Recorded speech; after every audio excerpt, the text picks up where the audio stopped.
Chapter 38. It ate at Herman. Each step he took on the trail made him burn inside a little more. It was the ring of the doorbell in the early morning hours.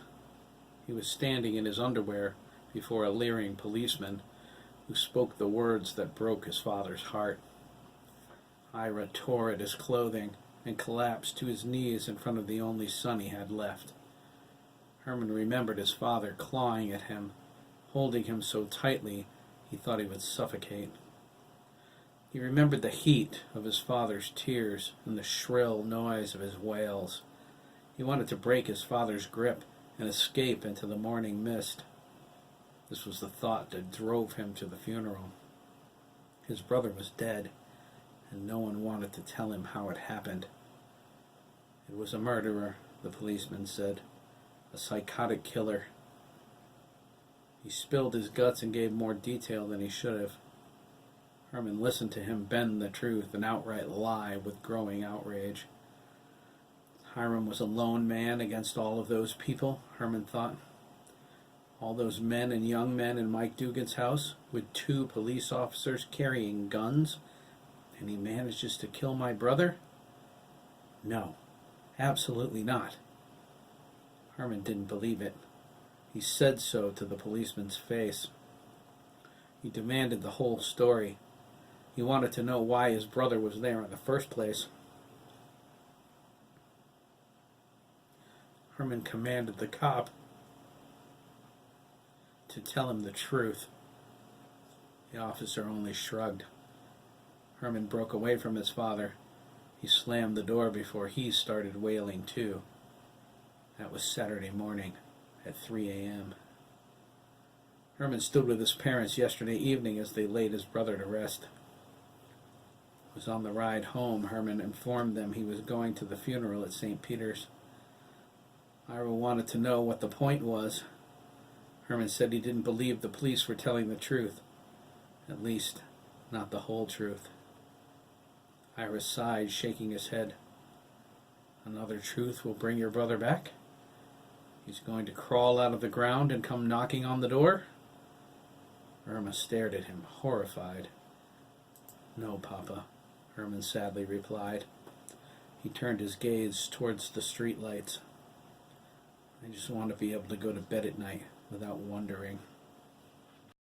When the McKees walked into the church, tight-lipped and in black, looking like the Schutzstaffel, Herman knew he was on the right track. Seeing Dabney Copeland with them only strengthened his resolve. It was a bit too strange for him.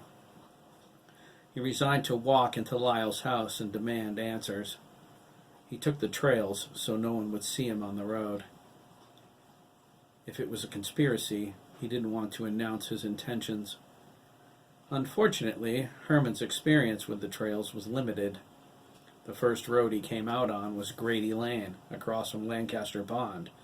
It was on the wrong side of the woods from Gibbons' house. Herman was forced to backtrack and see where he followed up. He knew he was close after wandering around like a schmuck for an hour. He ran when he heard all the shouting and laughing in the distance. He was disappointed he didn't make it to Lyle's in time to see what was so amusing. This was supposed to be a day of grief. Maybe his father was right. Mourning was a concept too deep for Christians. Ira said their beliefs made them spiritually shallow. Herman didn't know if that was true, but he knew everyone who was down at Mike Dugan's house the night Henry died was involved in this tragedy. That made him involved too. His brother was dead too. Herman made it to the woods behind Lyle's house in time to see the boys walking toward the back door. He panted and tried to catch his breath. He fell to one knee, sweating profusely. He crawled behind a tree and wiped his glasses off with his shirt. They were too fogged up to see through anymore. He slipped them on and peered around the elm into the front yard. He examined the cars parked on Lyle's property. He saw Sturgess's Cherokee, Lyle's Mustang, and Lisa's Chevelle. There was an unmarked state police cruiser, too. As he watched, Jose Ramirez's light blue Chevy conversion van pulled up, Dennis Copeland's green convertible Mustang followed it. He was about to move closer when a marked police car arrived. Robert Bigelow was driving. Herman saw Teddy in the front seat. Teddy's here too? Herman thought, irritated. He was feeling excluded, and it made him angry. Another cruiser followed Robert. This cop, a stern-looking black woman, was in full uniform. Herman glanced into the backyard looking for the boys. His breath caught in his throat when he realized they were gone. They were just there a second ago. Did they get inside that quickly? Herman was about to move forward, but his heart stopped as a hand fell on his shoulder. He spun around, startled, lost his balance, and landed on the dirt on his backside. His glasses sailed off his face. A chorus of snickers erupted as he frantically searched for them. Thankfully, someone handed them to him. He quickly cleaned the dust off the lenses and slipped them onto his face. His eyes focused on Graham, who he didn't know. He crouched down in front of Herman, waving his finger.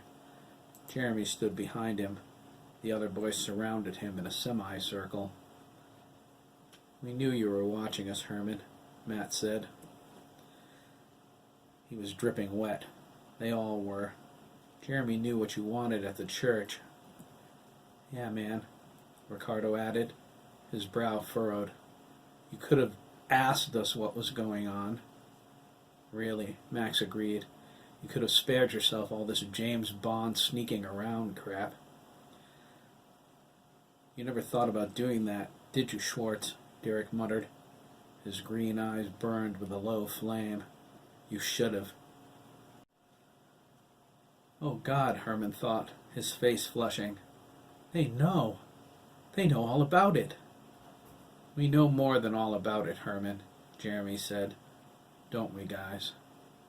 "A lot more," Graham replied, his off-key tone serious. "We know, Herman," Adam agreed. He reached out to help him up. "You?" Herman began, his voice quivering. He realized he didn't know Adam either. Craig stopped him before he could complete his question. "Know what you're thinking?" he finished, winking his clear hazel eye. "You bet we do," Jeremy said. His own eyes appeared unnaturally bright. "If you want, you can come to the meeting. All the answers you're looking for are there." "But make no mistake, man," Ricardo cautioned. "From the moment you walk into Lyle's house, nothing about your life will ever be the same." "If it doesn't scare you to death first, Herman," Derek said. Dougie nodded a reassuring, "Uh-huh." "Come on," Ricardo motioned, following the others toward the house. "If you have the guts, I mean." His eyes narrowed. "For real, Hermie. If you come in, it'll be the most terrifying stuff you've ever seen." Herman stood there with his mouth agape. "Holy cow, they're all nuts." "We're not nuts, Herman," Jeremy sang. He paused and looked back. "Ask yourself if you really want to know how Henry died. If you don't, believe what they told you and go home." Herman watched them walk to the road and surround an arriving car. As soon as he saw who it was, Herman's feet finally moved. He jogged over to them and fell in at their side. "I need to understand all of this," Herman whispered to Jeremy. "You will," Jeremy assured him. "At least, you'd better. Your life might depend on it. Your brother was involved, too. Now, hush up. We can't talk about this in front of my grandmother." Lyle came to the front door. He stepped outside and opened the passenger door of Amanda's Oldsmobile Cutlass. Virginia held her hand out. Lyle lifted her up. Chris got the wheelchair out of the trunk. Lyle carried her into the house instead of putting her in it. He ignored her protestations. Amanda kissed Chris and Jack Jr. on their cheeks. "Take care of your mother," she said sternly to Chris. "Take care of Grandpa," Chris replied. "I'm going straight home," Amanda insisted. She looked at Lyle's house and sighed. This was such a nice thing for Lyle to do, having a get-together for your mother and her friends. He's just like his father, a sweetheart." "Lyle?" Chris and Jack Jr. cried at the same time. "A sweetheart?" the boys chorused. Jeremy kissed her too. Amanda ignored the comments and drove away. Lyle cleared his throat loudly from the porch. "Uh-huh. The wheelchair guys?" he asked. He was still holding Virginia. "Chivalry is one thing, but she ain't a featherweight." Virginia cuffed him on the side of the head.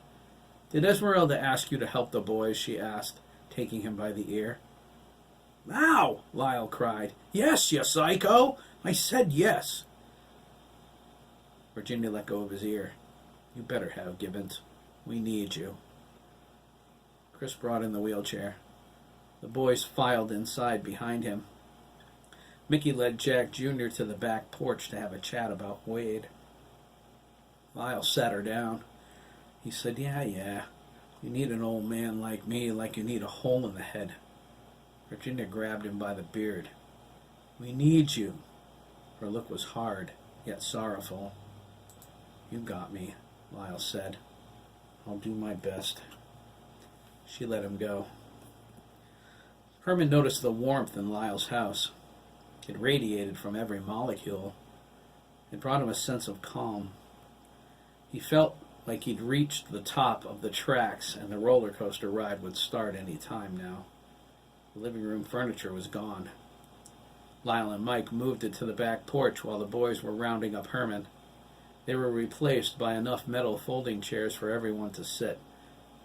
Herman noted the decor. He wondered why the house was so blatantly feminine. He assumed it was Lisa who hung the frilly white curtains and placed fresh flowers on all the tables. Lisa polished the hardwood floors and hung colorful paintings of lush green landscapes. There was a corner next to the fireplace reserved for Lyle. 2 honorable discharges, several photographs of soldiers, and the certificates for his medals were proudly displayed. His Kevlar helmet sat on a stand below them. The words, "Kill 'em all, let God sort 'em out," were written across the side of the desert camouflage cover in faded black marker. His dog tags hung on a picture of a group of young Marines. Lyle was obviously the big one in the middle. Herman decided it was good his daughter left him some space where he could show some masculinity. He would have fainted to learn Lyle did the decorating. His house was exactly how Marjorie would have wanted it. Jeremy came into the room, drying off with the towel Lisa gave him. He hugged his mom. It was the day for a lot of hugs. He had plenty of them to spare. "You feeling okay, Mom?" Jeremy asked, concerned. She looked a bit pale. Virginia kissed him on the cheek. "I should be asking you that." "Aw, he's fine, Virginia," Lyle said, slapping Jeremy on the back. "Oof," Jeremy coughed. "He trained well today," Mickey remarked, returning from the porch with Jack Jr. Mike noticed that Jack Jr. seemed edgy. He kept gazing around the room as if looking for something. "Trained?" Herman asked. Virginia nodded, but said nothing, scanning the room. Esmeralda was sitting near Mike and Sandra. Detective Shooter was in the kitchen.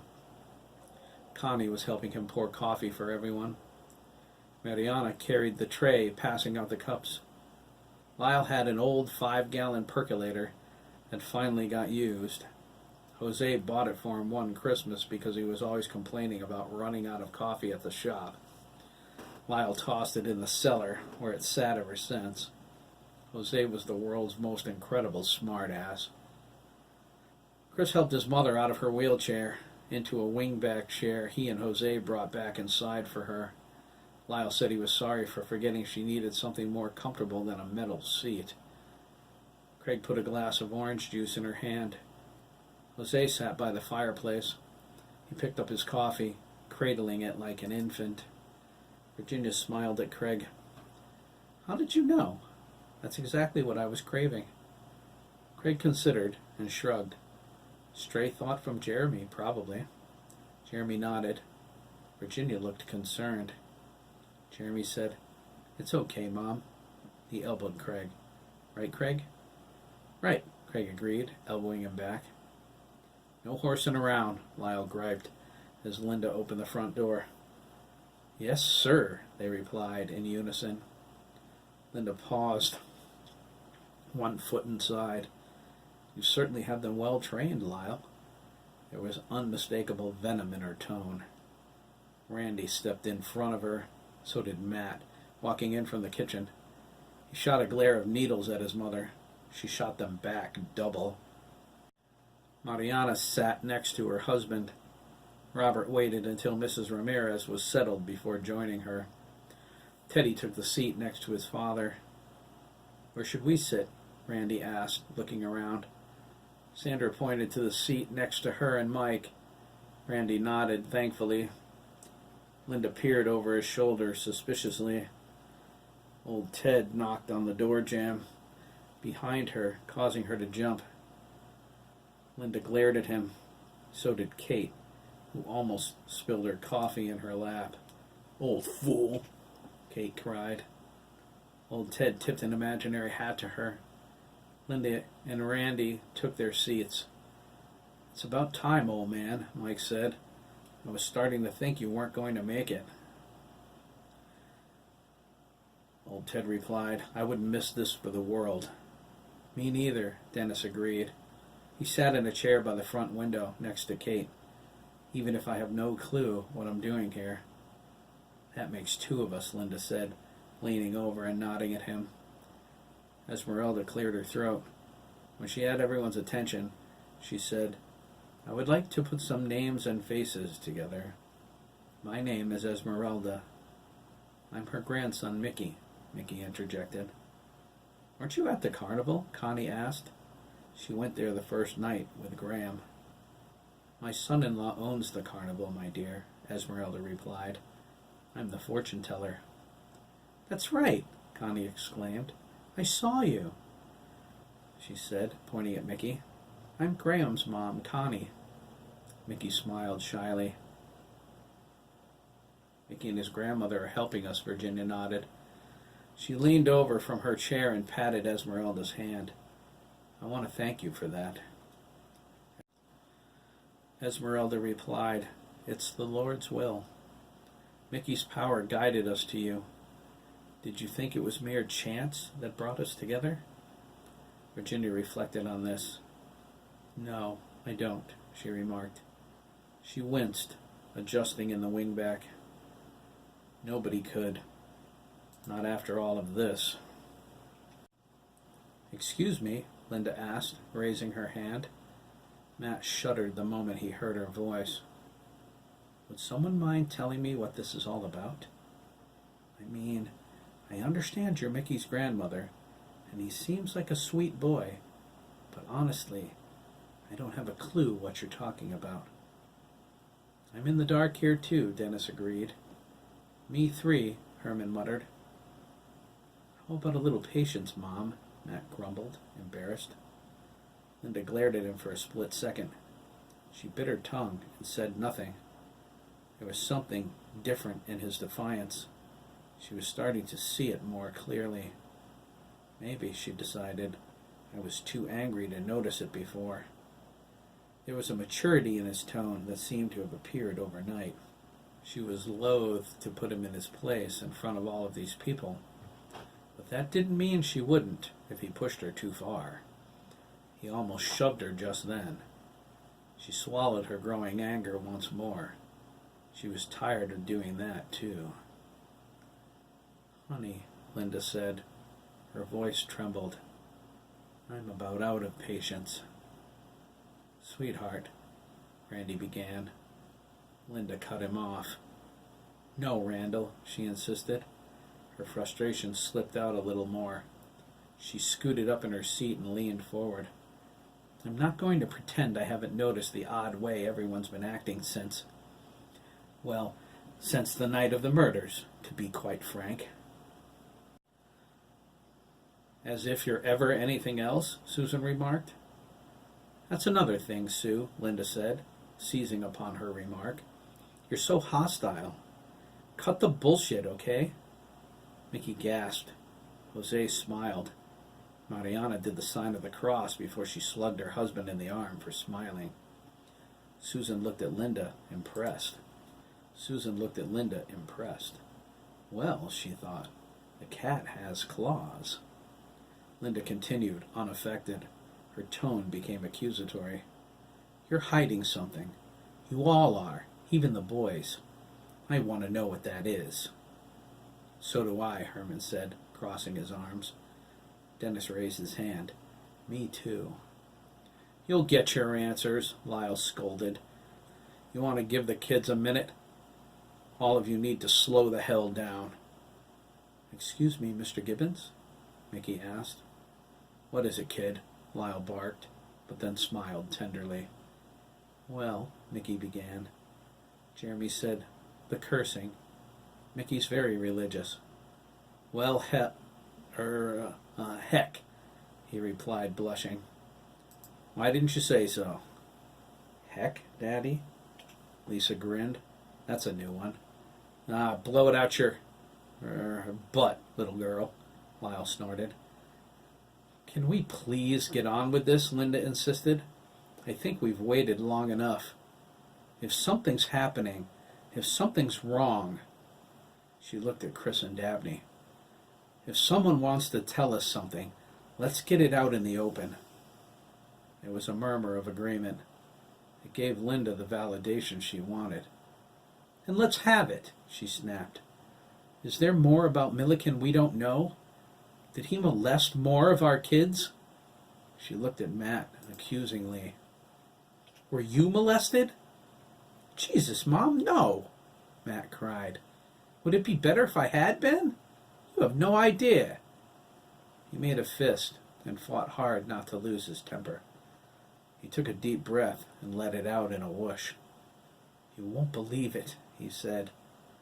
If I hadn't seen it with my own eyes. Seen what?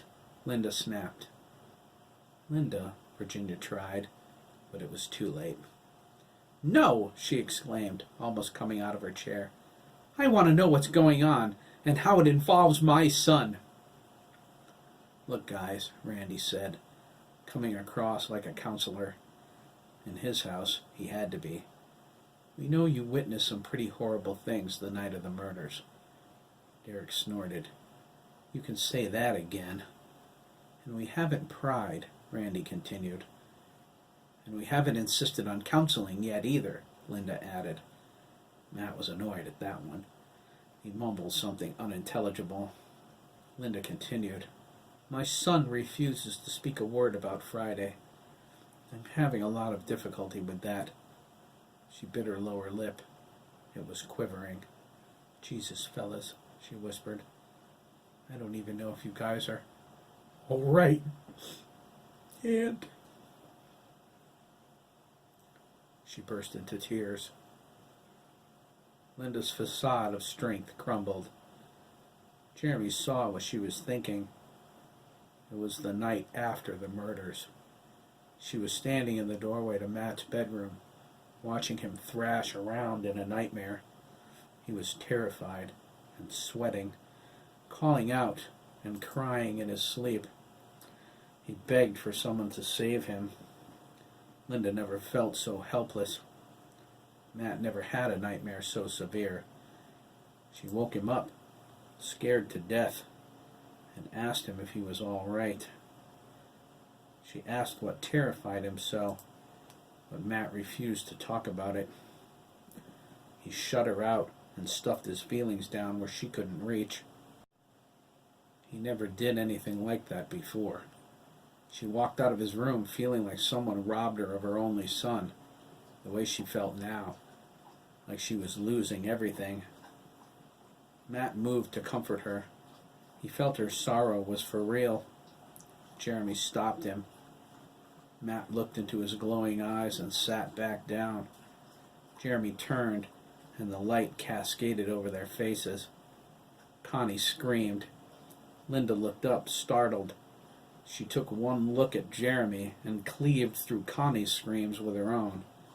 Kate shook her head. She ran out of amazement the night of the murders. She already saw the glowing eyes bit. This is one messed up town, Kate thought. Holy Jesus! Dennis exclaimed, jumping up out of his chair. Virginia and Adam calmly eased him back down. Robert nodded. Teddy held his hand tightly. Randy demonstrated only an unnatural calm. Old Ted whispered, "Hail Mary, full of grace." "There he goes again," Jose remarked, shaking his head. "I knew he was going to do this," Mariana echoed. She calmly sipped her coffee, looking at the window out of the corner of her eye. "As long as no dead people come crashing through there, I'll be okay." She reached over and pulled the curtains closed. "Oh my God," Herman gasped, closing the front door. "Christ, Jeremy," Chris moaned. "Give everyone a coronary, why don't you?" "What are you going to do for an encore, man?" Ricardo grumbled. "Fly around the room?" "Let's just relax, okay?" Jeremy whispered, reaching into their minds. They gasped at the feeling of his mental fingers inside their heads. There was no discretion this time, no holding back. "No, wait! What are you doing?" Linda cried, holding the sides of her head. "Telepathy, Mom," Matt sighed. "Duh." "Telepathy?" Linda asked, a sob catching in her throat. "You mean he's reading my mind?" "Your mind," Matt said. "Mine, Dad's, everyone's." "Jesus Christ," she exclaimed. "What's going on here?" Jeremy forced her to calm down. He didn't like doing it, but she was on the verge of hysterics. "I need everyone to stay calm, all right?" he insisted. "You'll know everything soon enough." "Be careful, son," Esmeralda cautioned. "There's a fine line between doing what is best and doing what you think is best. When you start thinking you can manipulate someone's mind for their own good, you are stepping onto a road that leads to the devil." She nodded. "Calm them, but do not change them. They need to be who they are, even if it works against us." "I'll be careful," Jeremy said. "I promise." "Your voice," Connie gasped.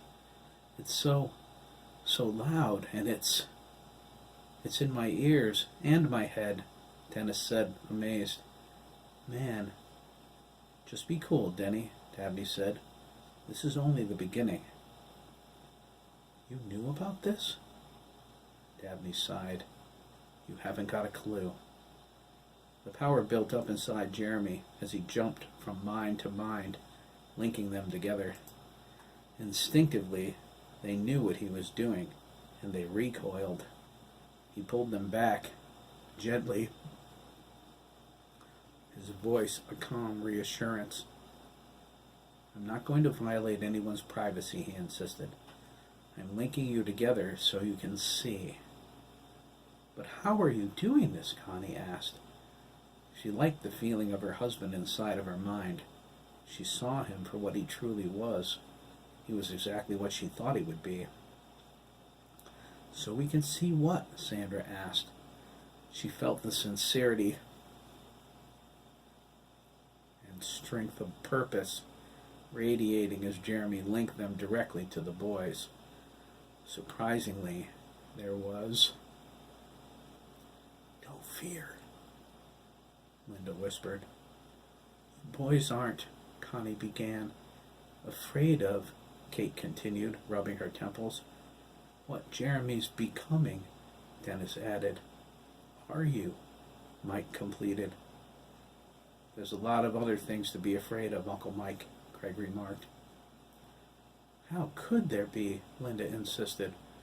Her fear was gone. She was filled with fascinated wonder now, entirely hers. "Psychic phenomena?" Randy asked, sitting back and crossing his legs. "What's to be afraid of?" "Dad, are you serious?" "Why not?" Randy asked. He cocked an eyebrow at his son. "I belonged to a paranormal group in college. You know, searching for ghosts and stuff like that. I think the whole thing's pretty incredible. Your mom thought it was ridiculous, so I gave it up when I graduated." You know about this kind of stuff? Mac groaned. Sure, he replied. Doesn't everybody? I wrote my thesis on it. I donated it to the high school library. I never got to see any ghosts, though. Mickey walked over to him, his eyes open and eager. Would you like to? He asked, taking Randy's hands in both of his. We were going to wait, but... Mickey, Jack Jr. cried, trying to thumb discreetly at Mike. Mike caught the motion and asked, What is it, Jackie? Jack Jr. rolled his eyes. Mikey, he said, you don't want to know.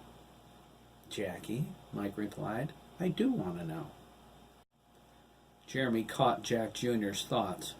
When Craig got them, his face went white as plaster. Uncle Mike, Craig asked nervously, you really might want to wait on this one. I don't want to wait anymore, Craig, Mike said. He held his hand out to Jeremy. He looked right into his glowing eyes. Jeremy filled me in when I was out of it at the hospital, remember? I mean, I don't understand it all, but I handled it, yes?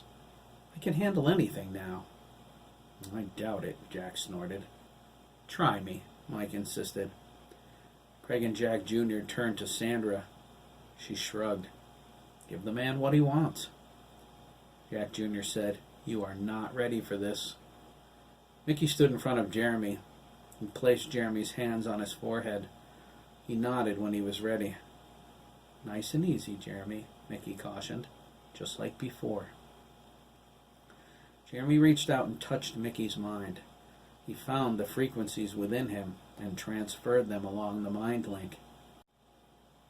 Everyone looked around, confused at the feeling, but gasped when they saw Sandy, who they just buried, in the room with them. He waved shyly. He was sitting between his mother's feet, with his knees drawn up. There was a young boy nearby on the floor in front of Jack Jr. He was horribly injured and covered with black dirt. Jack Jr. looked down at him. Giuseppe blushed, the red showing on his ghostly white face. Jack Jr.'s face lit up. It was the kid from the jail. You, Jack Jr. cried. He was happy all of a sudden. You came back. I'm staying this time, Mr. Dugan, Giuseppe whispered. He faded a little and asked, if that's okay. Jack Jr. held his hands out quickly. It's okay, it's okay. Giuseppe became vibrant again as soon as he heard the words. You know him? Jeremy asked. Dude, Jack Jr. smiled. This kid saved my life. Oh, my Lord, Linda whispered, staring at Giuseppe and Sandy. You're really here? Sandy? Jesus. She looked at Susan, terrified. Susan said, just imagine how I felt. Sandra saw a man standing by the doorway. Her hand began to shake as it rose to her throat. She knew him. She knew his face from the picture on Nancy's nightstand. Now she understood why Jack Jr. and Craig were so apprehensive. She stared at him in shock. Oh, God, Sandra whispered. Mike looked at her puzzled. What's wrong, honey? He asked, following her stare. Okay, so we have ghosts now. What's the big... Suddenly, he grabbed his chest when he saw what she did. Everyone in the room turned toward Wade's smiling face. Have you nothing to say to your old man, Mikey? Wade asked. Mike bolted upright. His eyes rolled back in his head, and he fainted. He landed on the floor in the middle of the room, his head slipping through Giuseppe's leg. Giuseppe smirked and giggled. Mike! Sandra cried. She jumped down and started fanning him. I told you, Jack Jr. sighed. He looked up at his father's ghost and smiled. Hi, Dad. He stood up and pulled Craig off of his chair. He shoved him gently toward Wade. This is my son, Craig. Craig, lad! Wade cried joyously. I've been watching you, boy.